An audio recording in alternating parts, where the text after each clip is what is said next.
Hey YouTube, welcome back.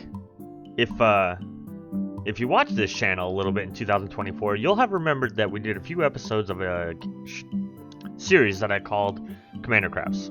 Commander Crafts is where we get on to Twitch, go live for a couple hours, and me and chat, we put together a deck list based on usually some kind of a newer commander.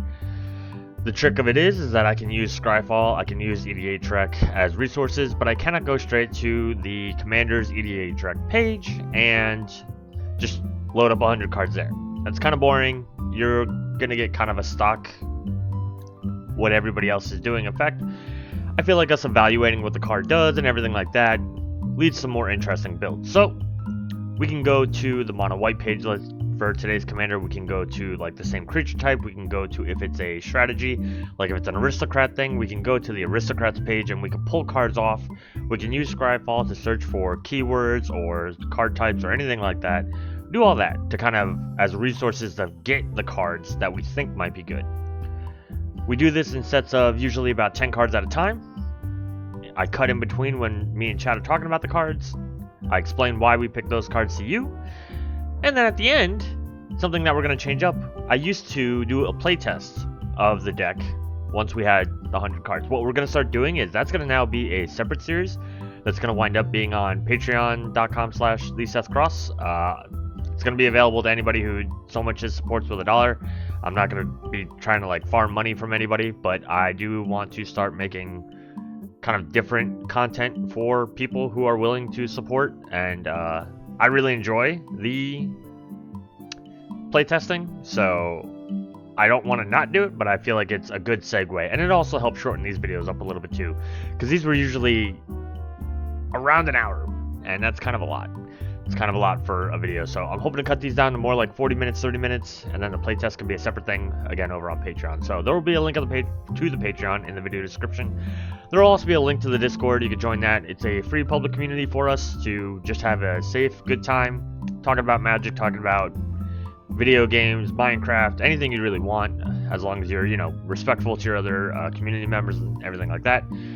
My Moxfield account, which is where we build these decks, I'm going to start putting the link to that in video description. So if you want to see previous Commander Crafts decks, my personal decks that are active, my retired decks, things that I'm working on, if I have them listed publicly. If you want to see all that, you can check that out on Moxfield. Otherwise, you can follow me over on Blue Sky, and you can see me stream Saturday nights, 8 o'clock p.m. for these, or 8:30 p.m. on Friday nights when we do our gameplay series, which is Spell Table Shenanigans. All that out of the way, the commander that we're going to talk about today is, I call it Brigone. I don't know why that is how I pronounce it. I think somebody said they think it's Brigone, but I'm going to keep saying Brigone because that's just now what's in my brain. Brigone, Soldier of Meletis. This is a mono-white human soldier from the new Foundations, specifically the Jumpstart part of Foundations. Kind of weird, there's the Foundation set, and then there's the Jumpstart packs for Foundations, but whatever. Costs 1 and a white. It is a 2/2 legendary human soldier. Has Vigilance naturally, which I really like because Vigilance and Reach are the two mechanics that I believe are the most underrated, but also some of the best, especially for commander players. The bottom ability, you tap it, you remove a counter from her to draw a card. Mono white, card advantage in the command zone. Absolutely love that. That's why I'm really excited to look at this card and figure out how to optimize that, I guess. And then the way that you get those +1/+1 counters is a heroic ability. Whenever you cast a spell that targets Brigone, put a 1 counter on her. So I made a short about Brigone for YouTube because I've been making them about the Foundations cards. I very much do believe that the heroic mechanic isn't super popular or super strong as it stands. There were 2 previous historic commanders, and I can bring them up really quick. So originally, I should say this, there were 2 commanders for heroic back when heroic debuted back in the Theros original set. Annexing Chimid, we'll say. Boros deck gives your creatures +1/+1 and trample till end of turn. Honestly, for red-white, not bad at all, because that's what it wants to do. It wants to get... You can go wide, have a few spells that target then your creature, it's kind of like an upgraded battle cry, which ironically enough, there's a card right below with battle cry and heroic, but the fact that it gave the trample as well was really good. So I will say this one I feel like was the better one, personally. But then Enthusia Setzian hero, green 4/5. Whenever you cast a spell that targets her, 3 of your lands become 2/2 warriors. Until end of turn, they're still lands. Can be built around to where it is better, but the risk of your lands, I mean, if you're doing just a green land deck, I guess, I mean, if you're doing like landfall stuff, you'll have a lot of lands where it's not as big a deal. But you are putting your lands at risk unless you're like making your lands indestructible or your creatures indestructible somehow. And the big thing that I've always felt that heroic was held back by is if you do instants and sorceries, you're gonna have somewhat, for at least when it was only these two, somewhat limited options for the game.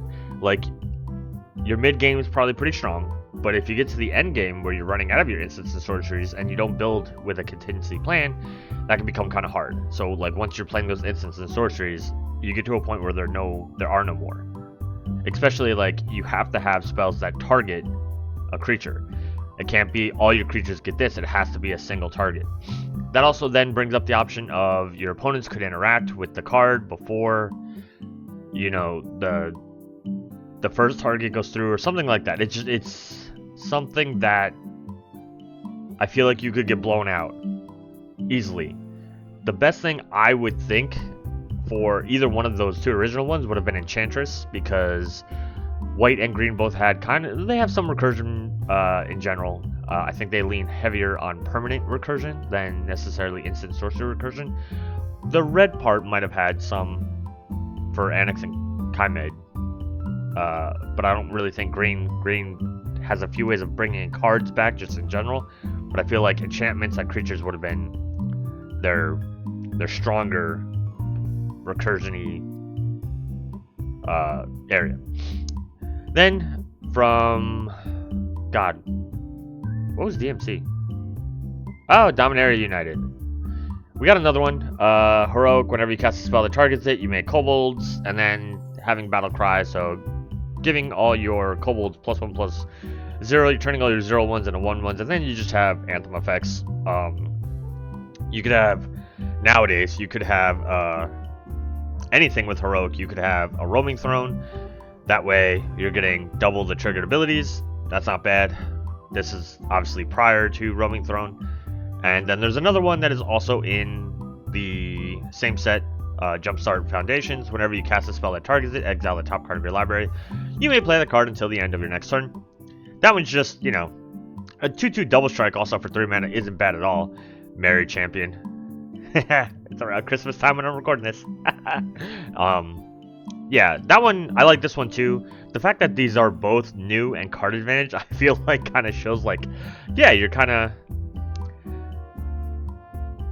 of giving a card to get a card with other upside. And I think that's a better way to look at it than necessarily these other ones where you're giving a card to get the effect of the card, which may or may not be long-term goal, and also a token, or turning your lands into creatures.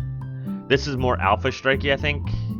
I feel like Annex and Chimad is better if you could kind of like storm off a little bit in red-white. Not the easiest, not impossible, but not the easiest thing to do. But if you can play a lot of like cantrippy spells where 1 or 2 mana targets it, you know, like the feather effects. And then of course, Mox is in the chat, as you see the chat above me.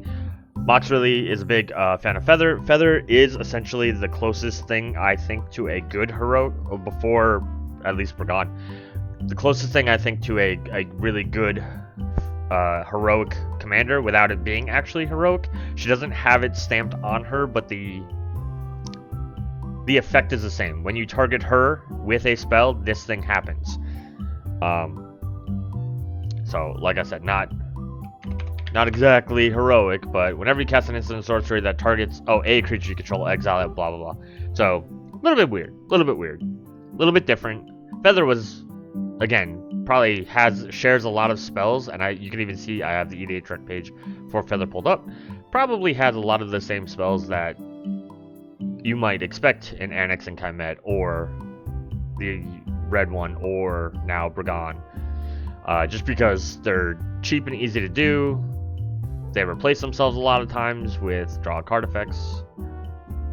You know, maybe even similar like a Zada ability. So, but that's the gist. That's kind of my thoughts on the mechanic, and also, how I am hoping to kind of make this different, because I think just having card advantage in the command zone in general is really strong. And mono white in +1/+1 counters with a soldier, having it have vigilance with a tap ability that doesn't say you have to do this during your turn. So to start off, let's kind of evaluate. I said some of the things that I'm going to pay attention to when we're talking about cards for this deck. First of all, it's cheap. 2 mana, 1 and a white, absolutely easy to play. Turn 2, you should always play turn 2. If you're keeping a hand where you can't play turn 2, I think you're wrong. It's a 2/2 with vigilance. 2 mana 2/2 with vigilance by itself is a fine rate for a regular like creature. For a commander, obviously that is a little bit on the weaker side unless you have other abilities, which she does, which is great. The vigilance I think is really good. I think you can be aggressive with her, especially as she starts growing thanks to the second ability. Plus soldiers in general just have a lot of synergistic anthem effects and other things where they work together really well. If you're going to go some kind of a wide deck, I'm not exactly sure how that would work with a heroic deck, but as we look at the cards, we'll see. That tap ability, again, I'm going to jump over the heroic for a second. That tap ability, removing the counter to draw a card, that's a triggered ability, so maybe we're talking about Sharonic Resonator. The fact that it's a tap ability, do we have ways to untap her so that we can do this multiple times if we have multiple counters on her? I do like the idea of the vigilance and the tap ability. You could keep her, you could attack with her, keep her up as a blocker, and then even if she's going to get removed, respond and draw the card. So you have a lot of versatility in your commander where you do not have to you don't have to have her tapped all the time in order to use her ability. You don't have to care about timing restrictions in order to get value out of her, etc. So I think she's a very well designed there. And then of course the heroic mechanic itself, whenever you cast a spell that targets her, put a 1/1 counter on her. I already mentioned Roaming Throne, probably going to go in the deck because this is a triggered ability, so now you can put 2 counters on her. There are a few cards where like if you would put a counter, you could put another one on. Mostly those are in green. I think there's 1 or 2 cards in white that do something similar. Cathar's Crusade, I wonder if that's going to go in here because it helps put counters on there. The Ozolith, is that going to go in here because if she does get removed, the counters can go, instead of getting erased and having to completely restart, you can put the counters on the Ozolith and then bring her back, put the counters during the beginning of combat, and then you have options to use her from the get-go. Another thing, she is a tap ability, so how are we going to make sure that she can activate her ability the turn she comes out? So probably some form of boots. We don't want lightning greaves because we want to be able to target her, so Shroud is going to get in our way. So it's going to be Swiftfoot boots and anything else that we can think of that can give haste, but we want to kind of stray away from Shroud. That's going to not help us in the long run. And that's all I can really think of for right now. So triggered ability, active ability, there's card advantage, there's counters, she's a soldier, she can be aggressive because she's cheap with vigilance. There's a lot. There's a lot of really good things. So I'm going to, for the YouTube people, you're going to see a little bit of a cut. You're going to see a little bit of a transition. No, wait, go that way. Transition. And all of a sudden, you're going to see more cards on the screen. And we are going to then go through and explain why those first 11 cards, and then 10, and then 10, and then 10, until we get to 62. Then we'll put in lands, and like I said, then we will close out the video, and if you want to see the playtest of it, you're going to have to go over to the Patreon and check me out there. So, give me 1 second. We're going to find 11 cards that we think Brigone really needs. What are we going to focus on for this time? I think we are going to focus on... I don't want to focus on the ramp and draw cards package, which that's another thing that I sometimes do with commanders that have one of the categories that I want to focus on attached to them. So if they're a ramp card themselves or a draw card themselves, I might kind of not focus as hard on that category because I have it in the command zone, and with her being cheap as well, Maybe. We'll see how it plays out. I think right now we're going to focus on the counters and how to interact with them. So like we said, the Ozolith, other things like that. And you'll see it in 1 second. Ready? Alright. There's the first 11 cards. So we are now up to 12. From here on out, we'll do 10 at a time. That way when we get to 62, that's going to leave us with 38 land slots. And we'll do all the lands all at once. Probably. I doubt there's going to be enough like super cool lands to do super cool lands and then just talk about whatever other lands we put in for colors or other effects. However, comma space, I have 11 cards that I think are really actually pretty good for this. Some of the ones that we have already talked about I haven't put in yet, but they will eventually find their way in here. We're going to just go down the list, go in order. We have 2 categories so far. We still have to have draw, ramp, and more interaction. But for right now we have counters, so things that either put counters on or care about counters on our creatures. What I mean by that second part is things like Abzan Battle Priest. So now each creature you control with a 1/1 counter on it has lifelink. This means that as soon as Brigone starts getting counters on her, she'll have lifelink. So I just like the idea of coincidental life gain here and there, plus also it can put a counter on itself, so not bad. You can basically slowly have life gainers and stuff like that. Also, Abzan Falconer. Similar thing, creatures you control with a counter on them have flying. Well, specifically a 1/1 counter. Has flying. Helps make Brigone a little bit harder to block. And if we find ourselves able to spread counters onto other creatures, like this itself has Outlast, eventually we'll have some either flying blockers or flying attackers, whichever one we need. We have a couple of planeswalkers. Ajani, Caller of the Pride. This +1 ability is just to put a counter on up to 1 target creature. The minus ability, the -3 ability, I think is actually really good for Brigone too. Target creature gets flying and double strike until end of turn. So if we wound up making Brigone a fairly big threat, all of a sudden we can make her hard to block and potentially lethal by giving her the double strike. Obviously people will be kind of keeping an eye out for that. You can do it the turn it comes out too, which is really good because let's say she already has enough counters for her to be like a lethal threat and you just can't get through blockers. Plop this down, -3, give her flying, now they can't block, and the double strike, you can kill somebody. Ajani, Inspiring Leader, is actually in 2 categories at once. The +2 ability says you gain 2 life and then you get to put 2 counters on up to 1 target creature. Giving 2 counters is really, it doesn't matter so much for Brigone naturally, but it just kind of means that you're ahead of the curve. It also helps you have a 4/4 Vigilance Commander. That's pretty cool for a blocker. It just makes it a little bit deadlier or threatening to other people. Again, the -3 here can be done as soon as this comes out. Granted, this is a 6-drop. The other one was a 3-drop. Exiles hard creature. Its controller gains 2 life. So a little bit of removal at sorcery speed. Not bad. So it's also an interaction. Only for creatures, not for like enchantments, artifacts, anything like that. If we get to the -10, similar thing that Caller of the Pride does, except it gives all creatures flying and double strike, which makes sense of why it's an ultimate as opposed to just a minus ability. Because if you go wide, that could also be very deadly too. Citadel Siege. 9 times out of 10, we should be picking cons at the beginning of combat on your turn. Put 2 counters on target creature you control. Again, just putting counters on Brigone. It's kind of funny because most of the things we have here for counters are not spells that are going to target Brigone. They are just things that are going to put counters on Brigone, whether she has, without even worrying about her heroic. She could almost not have her heroic ability, and this deck so far would work the way we want it to anyway. So that's kind of funny. Dragons, I can't think of too many times. Maybe in a late game where like you're against a Voltron deck or something and you need to tap down that creature to keep it from attacking you, or they just have a big threat, like let's say they have a big flying threat and you can't manage to kill it or get Brigone to fly or something. Maybe that's a time where you choose Dragon, but for the most part you want to be choosing cons for this and getting the counters. Heliod, Sun Crown. This is not the original Heliod.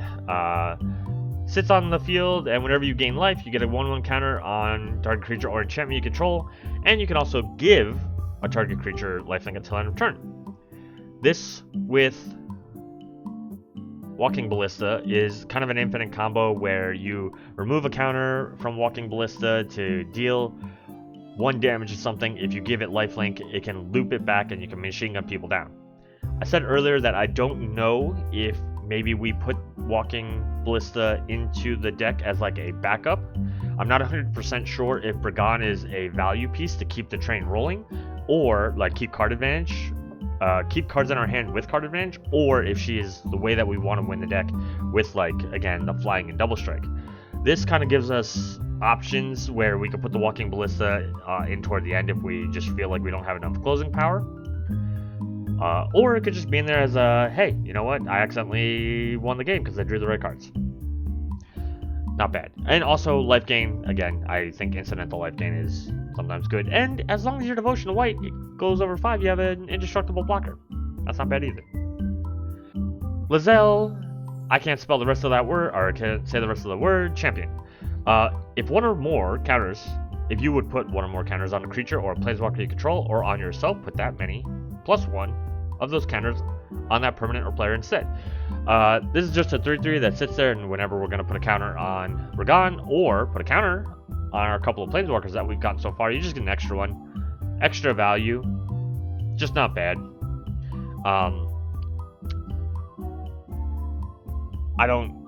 That's really it. There's nothing else. It's just additional value to what you're already doing. I put it in here for counters because it specifically cares about the counters. In the short that we did on YouTube for Brigone, we talked about Luminarch Aspirant, where at the beginning of combat on your turn, you put a counter on a creature you control. It just sits there. It's a human cleric. It sits there. It could be a chump blocker, and every combat you get a counter. And then on the turn before you use end step, you can take the counter off to draw a card from Brigone. Little value things that add up to something more. Noble Heritage.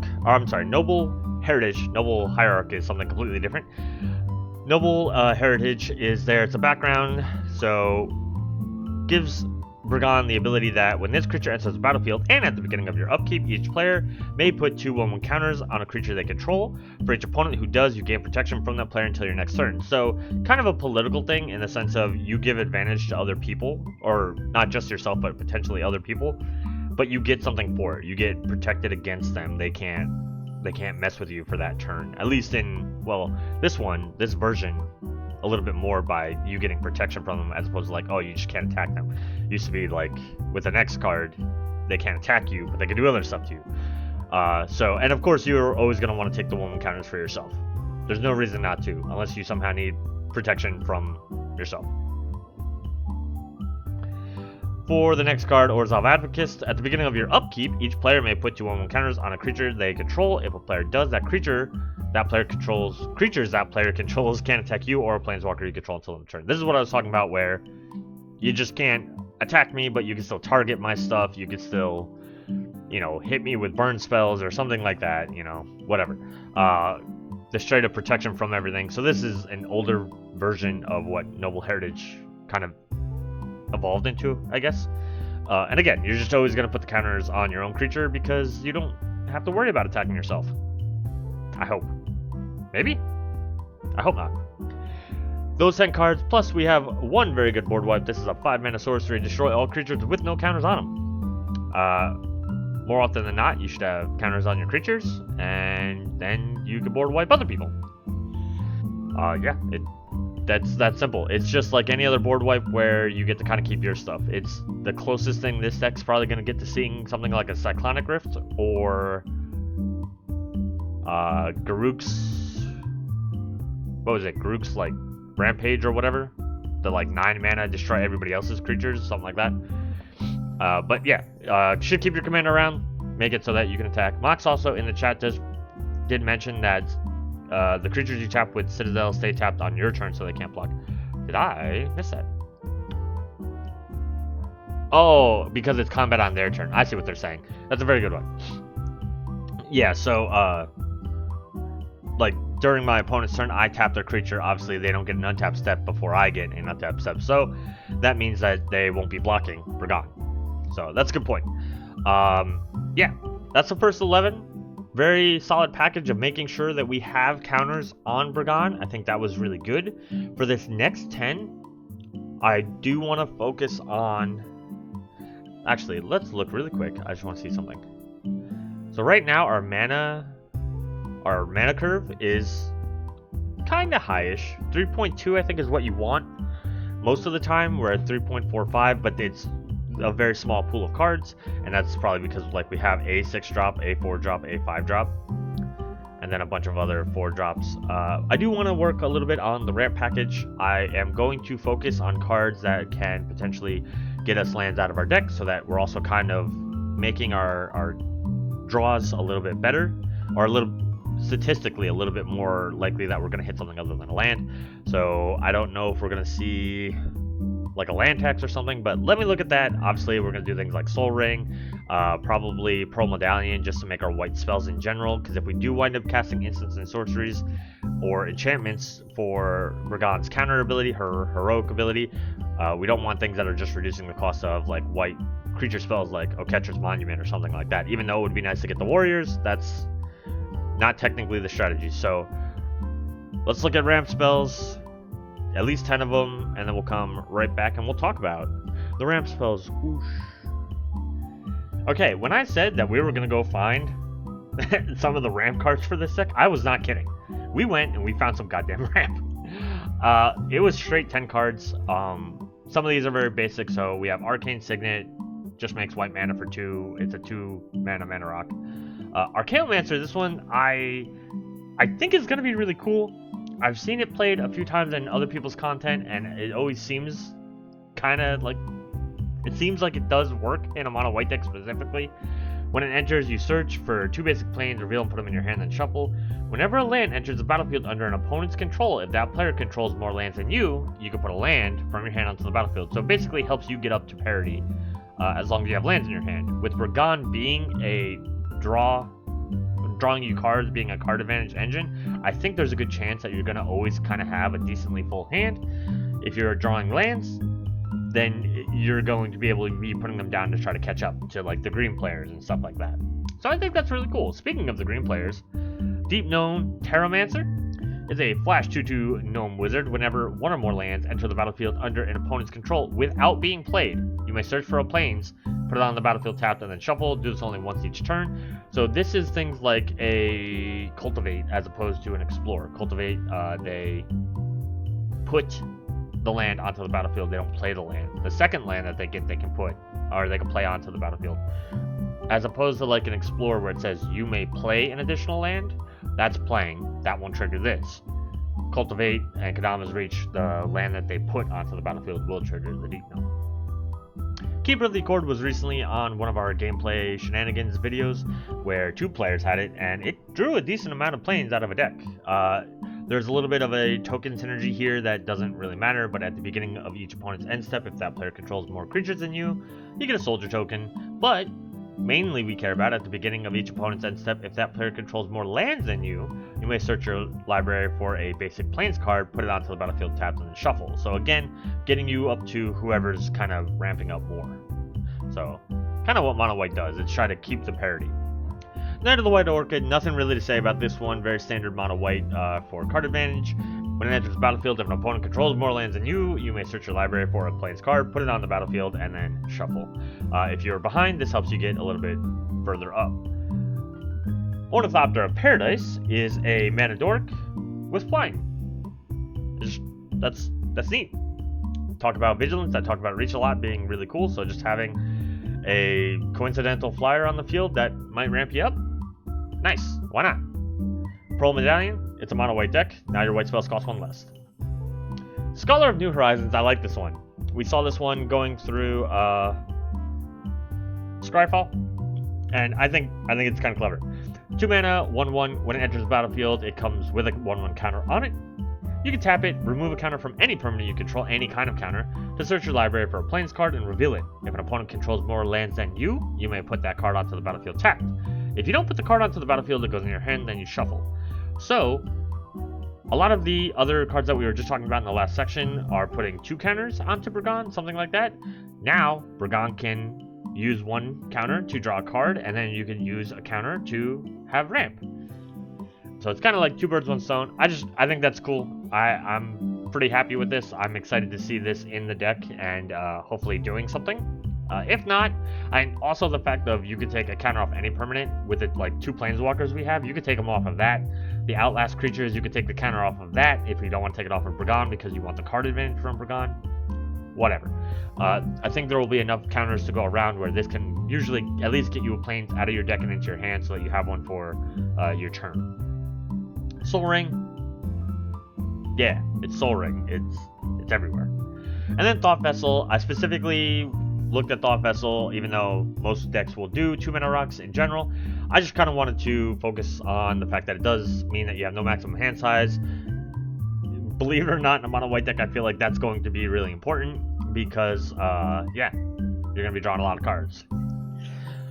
That's 10 cards. We're up to 22. That means we have 4 more sections to go of doing 10 cards each to get to 62, then the lands. For the next section, we'll probably have to look at the card advantage a little bit. Like I said, I do tend to focus a little less because I have card advantage in the command zone, but I do not want to completely ignore it. So without further ado, be right back. We're going to go look for some other ways of drawing cards in mono white. Goodbye. Okay, we found some ways to draw cards in mono white. It was hard. We almost didn't make it. No, I'm just kidding. It wasn't that bad. Mono white is not nearly as bad at drawing cards, especially, hey, we've got it in the command zone, so it is what it is. First one, I think, was kind of clever of us to think about. Alamurat's Archive has 2 parts to it. If you would gain life, you gain twice that much life instead. We have seen a few life gainy things. We have the Battle Priest, we had the Heliod. I think there's something else in there that allows us to gain life. Either way, that's kind of neither here nor there. It's not the main focus. If you would draw a card, except the first one you draw in each of your draw steps, draw 2 cards instead. That wording is a little tricky and it's very particular, and here's why. It doesn't just say instead of the first one you would draw this turn. So if we keep Brigone as a vigilance creature, we attacked with her maybe, if we keep her up untapped until somebody else's turn and then draw cards, it is not a card that we have drawn during our draw step because it's not our draw step. Therefore, it'll be 2 cards instead of 1. So basically this doubles our draws on other people's turns. Or if, you know, we do have to activate Brigone in our own turn because we don't have cards or whatever, we'll get 2 as long as it's not the one that we draw during our draw step or something like that. You know what I mean? That wording on other people's turns, you don't have to draw 1 card and then get the 2 cards after. That's, I guess, what I'm trying to focus on here. Next one up, Endless Atlas. 3 or more lands with the same name. We're going to have lots of planes. That's just what it is. So this is basically a 2-drop that sits there, and every time you have 2 leftover mana, you can draw a card. Nice and simple. Esper Sentinel, very clever also for this when we are going to be putting 1/1 counters on different creatures. If Brigone's not there and we want to put 1/1 counters on something, Esper Sentinel's a great option because the more counters that are on him, the more people have to pay to draw the card. Or to prevent us from drawing the card, I should say. Halo Fountain, I'm proud of this one. I think this is clever. There are 2 ways that kind of you're drawing cards here.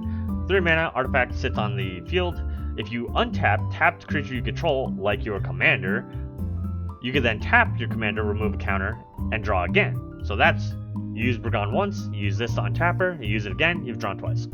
Or, if you use the second ability to untap 2 tapped creatures you control to draw a card, Brigone tapped, another creature tapped, let's say it attacks that doesn't have vigilance, or one of the Outlast creatures, that's not bad. Then you pay, you untap them, draw the card there, so that's 2 draws now because Brigone drew you once, and then you tap Brigone again, draw 3 cards. I like it.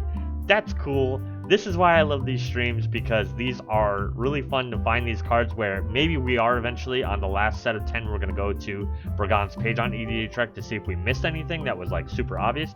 Maybe this is on there. Maybe it's like one of the highest synergy cards, but we saw it without going to her page. I think that's really fun.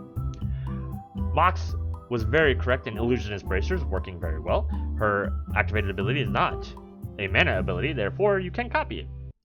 You don't have to worry about choosing the new targets, doesn't really matter. But draw a card instead, draw 2 cards. Super good. Like it. If you remember, I think it was actually last year, 2020, oh, I'm sorry, when this comes out on YouTube, it'll be 2025. 2023, I got really obsessed with seeing if a commander liked Key to the City. I absolutely love this card. I think it goes in a lot more decks than we give it credit for. You discard a card to make a creature unblockable. So you'll actually see another category commander damage down here on the bottom. That is because you can make Brigone unblockable, make it easier for her to deal lethal damage. Then when it untaps, you pay 2, you draw a card. Ways to draw cards. Ways to draw cards. A little bit expensive, a little bit more costly, especially with the discard a card. But in the end, I think in a pinch, this is going to be very useful. Also to facilitate like end of the game stuff with Brigone hitting commander damage. I really do think that's cool. I cannot pronounce this card. I've also got it on the wrong side. Lantali. The Great Door. It's a looting card, so you tap it to draw a card, discard a card. You can transform it. We have most of the permanent types already. We don't have an enchantment, and we don't have a battle in the deck so far. I don't know if battles are going to make it in. Yeah, we have 4 enchantments so far. So the only thing we don't have are battles. We can transform it. It then becomes a ramp card because it gives you mana equal to the number of permanent cards in your graveyard. So if you're looting and you're, let's just say, pitching planes and planes and planes and planes, this will then tap for that much mana. So card advantage until you just need mana, you transform it, boom. Super good. Another card that I think is super clever for the deck, Tome of Legends. Your commander comes down or attacks, you put a page counter, you remove a page counter, you draw a card. A Vigilance commander that's going to be getting counters on it, I think is really going to be accruing lots of page counters time after time after time. So therefore, also, there one card where it's like, hey, anytime you put a card on a permanent, or I mean, put a counter on a permanent, put another one.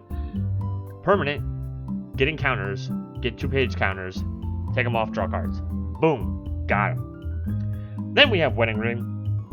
I have actually wanted to play this in quite a few decks, and I've just never really found where it would be super good. I think it would be best in an Artifact Matters style deck where you're going to do stuff like that, or token specific.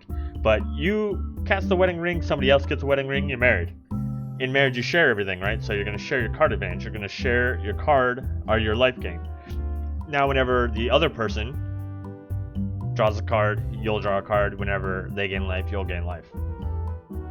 I will say that they get the same benefit, right? So whenever you draw a card, they'll draw a card. Whenever you gain life, they'll gain life. So maybe pick your, your wedding partner carefully. The last one, it's not really a card advantage card, that's why it's not in this category, but it does kind of facilitate card advantage. It is Dazzling Theater and Prop Room. The Dazzling Theater part, which is creatures you control have Convoke, I don't really care about that, but untap each creature you control during each other player's untap step. I think it's really important for the creatures that we have with activated abilities. So even the Outlast cards, the Abzan, Battle Priest, and Falconer, Brigone herself, obviously. So ways that we're going to utilize these activated abilities more than once. I think that's really cool.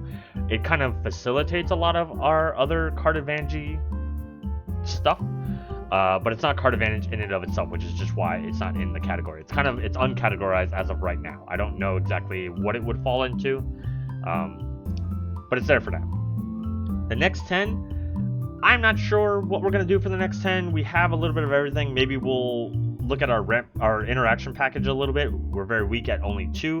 One of them is a permanent, one of them is a board wipe. So give me a second. We're going to look at interaction, and then maybe some other things that will fit into some of the other cards. Maybe we'll finally get some instants and sorceries or enchantments that will help with the heroic part of Brigone, getting the counters through targeting her. So we'll be right back. So not only did we beef up our interaction package like we talked about, but we added a few other things. We have the heroic section, and then one other thing that's not in the category. You may even see it on the screen, but we're going to go in order the way we've been. Lauren's Escape, I don't know if it's actually Lauren, but so heroics are things that are going to help us trigger Brigone's heroic ability by targeting her. They're also really good ways of keeping her safe, keeping her from dying. Target artifact or creature gains hexproof and indestructible until end of turn. Scry 1, just an instant speed 1 drop. In case somebody's trying to do target removal, you can try to save her and also give her a counter.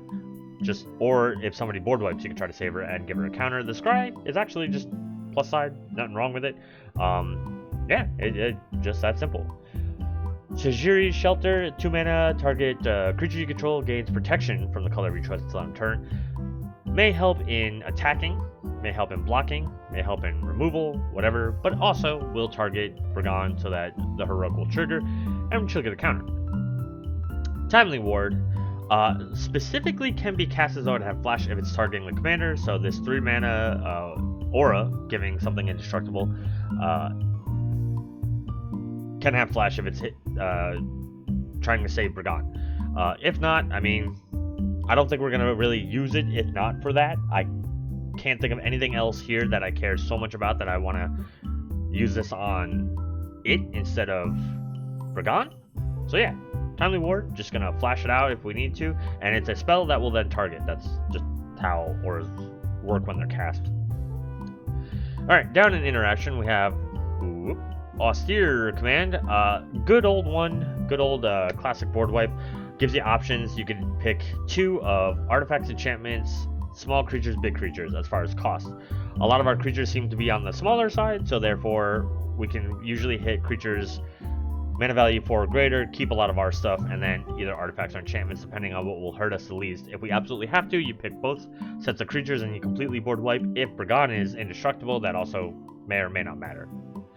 Then Generous Gift for targeted removal, instant speed, 3 mana, destroy any kind of permanent, and it's kind of like a Beast Within. Somebody gets a 3/3 element. Path to Exile, another oldie but a goodie. Exile a creature, controller gets a land. It's good for targeted removal at instant speed. Stroke of Midnight, any non-land permanent.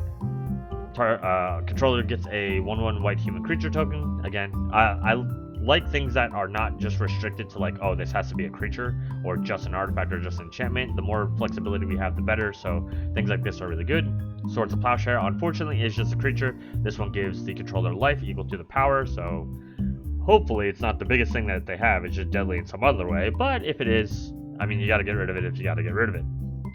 Vanish into Eternity is a newer-ish card where it's 3 mana if it is not targeting a creature. If it is targeting a creature, it's 6 mana.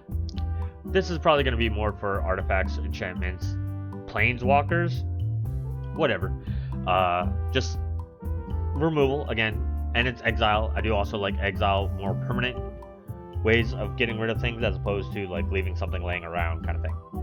And then the thing that was uncategorized is Swiftfoot Boots. I think we talked in the beginning of this Commander Craft.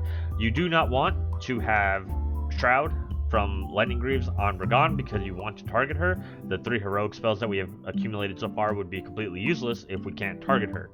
Therefore, Hexproof or Ward, because I believe Ward is only for your opponents. Those kind of effects are best, so we went with Swiftfoot Boots. Easy choice.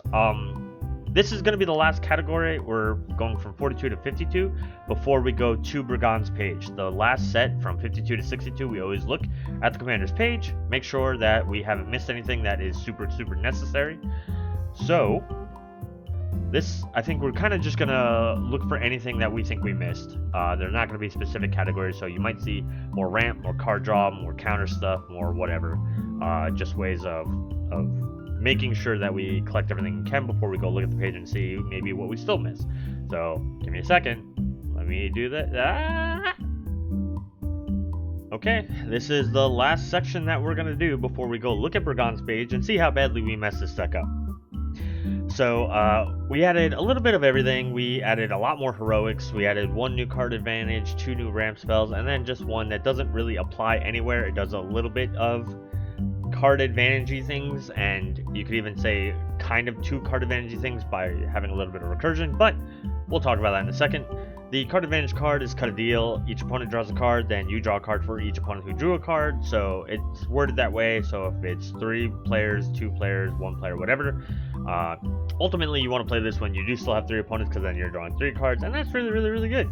Seems really cool. For heroics, we come over here with Angelic Intervention. There's a few effects like this one. We ultimately decided that this is the one that we liked the most, and maybe others will be in the last section when we go to look at Brigone's page. 2 mana instant. Target creature or planeswalker you control gains protection from colorless or from the color of your choice until end of turn. If it's a creature, it gets a counter. If you target Brigone, it gets a counter from herself, her own heroic, and then also this. So that's kind of cool, and it has the opportunity of maybe saving one of our 2 planeswalkers that we have. The other one that we were looking for was Feet of Resistance, and basically the same thing, except it doesn't have the Planeswalker part or the colorless part. So you could say that it's worse, but it's probably kind of a fringe worseness. Next is Blacksmith Skill. Target permanent gains hexproof and indestructible until end of turn. If it's an artifact creature, it gets +2/+2 until end of turn.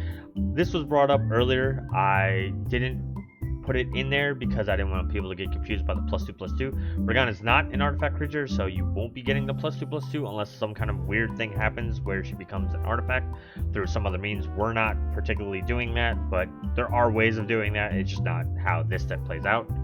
Conviction is an aura that just gives kind of a small boost. The thing that's really good here is the ability to pick the aura back up with that activated ability. 1 white, return to the hand, then you can put it down. So it's repeatable enchantressy that you can keep putting the counters onto Brigone by targeting it with the aura. Flickering Ward is very similar. You give Brigone protection from whatever color. Giving it protection from white won't make Flickering Ward fall off, and for 1 white you can bring it back to your hand. This one is a little bit better because it only costs 1 white, so it's 2 white essentially to put a counter on Brigone and leave her with, well, after the first time. If you put it on her, take it off, yeah, it's 2 mana to put a counter on Brigone. 2 white mana. After that, we're going to come down to Shelter, Instant Speed, Protection from Color, and draw a card. Nice that it kind of replaces itself even without Brigone's activated ability, but overall, still just a nice spell. Skyblade's Boon, similar effect, +1/+1, and flying. This one's really cool because you can not only cast it or activate that return to hand from the battlefield, but from the graveyard. So if you don't have the opportunity to bounce it when Brigone's getting removed or blocked or whatever, and this winds up going to the graveyard because it falls off, you can bring it back. Super, super cool. And again, a little bit more expensive to cycle through, but consistent and reliable and flexible, I think would be overall how we would sum that up. One card that we looked at earlier in the chat, but we didn't put it in at the time when we were doing the ramp package, was Sword of the Animist. We have a Vigilance commander that wants to get bigger. We want to attack a lot, therefore, why not keep getting planes out of our deck and ramping ourselves with Sword of the Animist? Unfortunately, equipments don't trigger her heroic ability because they're not then spells targeting her, they are abilities targeting her. But still, good way to get lands out of your deck and onto the battlefield so that you can keep casting stuff like Skyblade's Boon 5 times. Wait for his Bauble, classic, just a way to get a card, get a land onto your battlefield early on, easy, cheap, try to keep you on par with everybody else. Nothing super crazy, just something that we went by and we were like, sure, we have slots that are open and why not? Court of Ardenvale. This is the card that I was saying that I don't know exactly if it counts as card advantage. Enters the battlefield, you become the Monarch. We do have ways of getting the Monarch with our commander, punching through, whether it's giving it protection or whatever. So there's a good chance that we can keep the Monarch, but if we are the Monarch during our upkeep, any permanent with mana value 3 or less from the graveyard to your hand, if you're the Monarch, it goes onto the battlefield. We did look, our curve is dwindling. We're now at 2.67. These black ones are the spells that are not permanents. So out of 52 things, everything above 3 or not a permanent. I think before we added this list, it was like 26, and then we added some more permanents. So it's a little bit more than that. It's closer to like 30. So when you can bring back a third of your deck, that's not bad. And that's it. That's the last 10 before we get into the actual commander's page. I'm going to take a quick second. You're going to see us up to 62, and then we're going to talk about lands, and then we're pretty much done. Let's look, and let's see what Brigone can show us in her page. Depending on how you look at things, we may or may not have matched up with what people are playing on EDHREC. And the way I look at it is that our theme that we're going, where we're focusing more on how to give her counters, whether it's through her own heroic ability or through other means of like putting counters on her, is not the top theme. It was the second top. The top theme was auras, which is kind of what I thought, because auras are more long-term value. So we're not completely off the mark, but we did have to then click on, like, you know, let's look at counters instead of auras to narrow the focus down. But we did get 10 new cards. Some of these were already on our minds as far as the overall deck, because they were even cards that I said in the short that I put out last week. Well, last week of me recording this. So some of these may look familiar if you're familiar with that short. First one, we're in the commander damage. We have 2 new ones. We have a Chroma's Will. The reason why I say this is a commander damage thing is the ability to give protection and indestructible and double strike. Basically, if our commander is big enough, we're going to swing in, not be blocked, and punch people really hard in the face. It's instant speed, and we get to choose both options if our commander's out, which is probably the only time we ever really want to cast it. Erdnan Dramoka Warrior is another cool jumpstart card. When it enters, you get to put a counter on a creature, and whenever you attack target attacking creature with a counter on it, gains first strike. If it has 2 or more, it gains double strike instead, which is kind of cute. 1 counter, first strike, 2 counters or more, double strike. Again, just ways of making sure that Brigone hits like a freaking truck. Absolutely what we're trying to do, at least for part of the deck. I will say also, just because we're talking about like ways to get to the end, we didn't put Walking Ballista in to do the machine gun combo with Heliod. I don't know if that's a mistake, but it is what we overall decided to do. Then we're going to come down here, and we talked about in the short Kelith, Sunmane Familiar. Whenever a commander you control attacks, put a counter on it. Again, our commander has vigilance, it can attack, get the counter, and then still be able to tap to draw the card. So that's just really good. Really good value. Siege Veteran, this is from a Mox Peridot in the chat. At the beginning of combat, you put a counter on target creature you control, so another way of putting counters onto our commander. The second ability is whenever a non-token soldier dies, you get a soldier. It's worth mentioning that Brigone is a soldier. If we were to really look, soldiers, there's 5. But we're not really doing it for that, so it is what it is. Sparring Regime, the learn ability doesn't really work in Commander because you can't really bring in spells that are from outside the game. Whenever you attack, put a counter on target attacking creature and untap it. This kind of triggered us to put another category, which you'll see toward the end because there's 2 cards in it that are new. Untappers, just to kind of categorize that strategy with Brigone of like, if you have lots of counters, you want her constantly untapped every chance you get, so that you can keep drawing more and more cards. Again, the Ozolith, really good card if people are going to get rid of Brigone. That way the counters don't all you don't get completely reset that way. Then on combat, you can put the counters back on Brigone, and ta-da! Erdnan there again. Virtue of Loyalty and Ardenvale Fealty. Honestly, we really want the Virtue of Loyalty. The Ardenvale Fealty is kind of just there, I guess, if we have to play something for 2 mana at instant speed for a blocker. At the beginning of your end step, put a 1/1 counter on each creature you control and untap those creatures. Again, it's in the untappers, but it's also here because it's putting counters onto our commander. Then for interaction, we have another board wipe. This is split up. You can choose to either destroy all the tapped creatures or destroy all the untapped creatures. With Brigone having a tapped ability, you can attack with her, you can tap her for a card, and then destroy all the untapped creatures so that she'll survive and nobody will, outside of haste enablers or something like that, will really be able to attack you, and you'll still get to keep your commander with all those counters on it. So I think that's a very, very interesting way of getting rid of the board. Over here, like I said, untappers, some of these things you've already seen. Drum Bellower is new. Again, talked about this in the short. Untap all creatures you control during each other player's untap step. Just ways of, again, Brigone, as if she has lots of counters, she untaps, and you can keep drawing cards. White Plume Adventure introduces the initiative into a game that you play, just like we also had the Monarchy with the Court of Ardenvale. Now we can have the initiative. At the beginning of each opponent's upkeep, untap creature you control. If you completed the dungeon, untap all creatures. Honestly, we don't even have to worry about completing the dungeon. The dungeon is just extra value.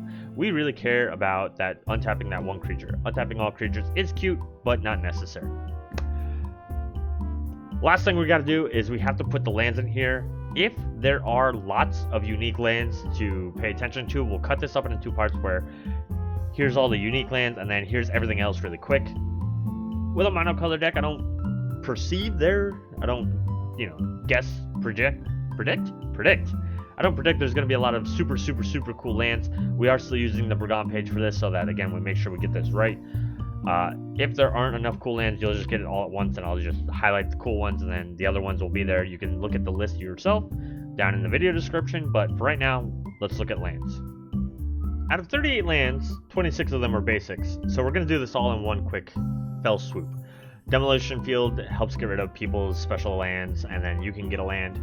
A Myriad of Sky Ruin helps you bring things back as soon as you have enough planes. Forge of Heroes allows you to put counters onto a commander, just duh. Myriad Landscape helps you get 2 planes out all at once. Nykthos, as you have more white mana, white devotion onto the battlefield, just more mana. Opal Palace again puts counter on your commander. Rogue's Passage, I didn't choose to put Access Tunnel into this because Access Tunnel is creature with power 3 or less, and there's a very good chance that our commander getting 1/1 counters is not going to be there, so we do have to use the Rogue's Passage. Scavenger Grounds to hate graveyards because we're not really using our graveyard that much. There's a couple of cards in here that, like, oh, you might be able to get something back, but not enough to where you want to avoid grave hate, especially in the right metas. Strip Mine, getting rid of certain lands.